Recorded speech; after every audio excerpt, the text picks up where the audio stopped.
A state lawmaker in Hamilton County has concerns with the steps congressional leaders are taking after learning of late-night flights carrying migrant children into Chattanooga.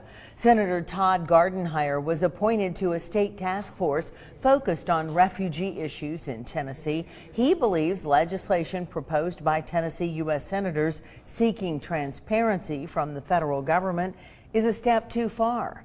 Channel 3's Mary Frances Hoots joins us live in the studio now with why he's taking a different approach on this national issue. Well, Cindy, Gardenhire says he visited the Baptiste group back in March. He wanted to see for himself the facility in Chattanooga that has a contract with the federal government to house unaccompanied minors. Now, the state renewed the group's license to do so back in February. So Gardenhire is curious as to why lawmakers at the federal level weren't aware of unaccompanied minors coming into Chattanooga before now. When you compare my status with a U.S. senator or a U.S. congressman or a governor, and so you have to ask the question, how did I know? And how come they didn't know? In March, Senator Todd Gardenhire visited the former Tennessee Temple Dormitory, a facility in his district housing unaccompanied minors. 2 weeks ago, Channel 3 confirmed 4 flights carrying hundreds of migrant children landed in Chattanooga as part of an effort to relocate them across the southeast. Since then, additional flights have come into Wilson Air.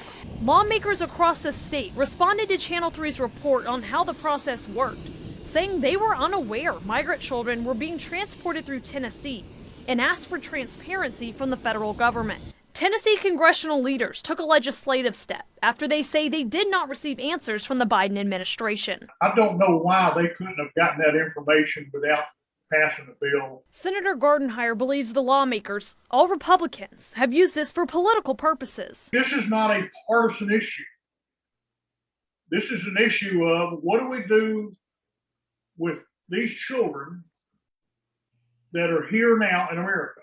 Gardenhire says he is not dismissing the need for transparency between federal and state governments about the border response in the transport of migrant children. That's why he says he is part of a state task force that is working to get answers on the number of migrant children permanently located in Tennessee and who's funding it. We need to find out what the facts are, what's really happening, why it's happening, and then proceed from there. Senator Gardenhire says since he visited the facility back in March, he knows of 2 children staying at the Baptiste group that were reunited with family in Chattanooga. From October to April, 99 children have been released to sponsors in Hamilton County. The federal government is now releasing daily data on unaccompanied children coming into the United States, but not specific to states or counties, though. Live in the studio, Mary Frances Hooch, Channel 3 Eyewitness News.